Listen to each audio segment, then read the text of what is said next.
আয়াত 58। والذين آمنوا وعملوا الصالحات لنبوئنهم من الجنة غرفا تجري من تحتها الأنهار خالدين فيها نعم أجر العاملين অনুবাদ আর যারা ঈমান আনে ও সৎ কাজ করে আমরা অবশ্যই তাদের বসবাসীর জন্য সুউচ্চ প্রাসাদ দান করব জান্নাতে, যার পাদদেশে নদীসমূহ প্রবাহিত, যেখানে তারা স্থায়ী হবে। কত উত্তম প্রতিদান সে সকল কর্মশীলদের জন্য। তাফসীর ১ নং ফুটনোটের বিবরণ।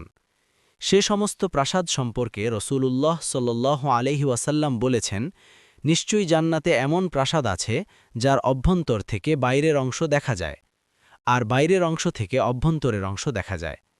আল্লাহ তা তাদের জন্যই তৈরি করেছেন, যারা খাবার খাওয়ায়, নরমভাবে কথা বলে, পরপর সওম রাখে, আর মানুষের নিদ্রাবস্থায় সে সালাত আদায় করে। মুসনাদে ৫ নম্বর খণ্ড ৩৪৩ নম্বর পৃষ্ঠা।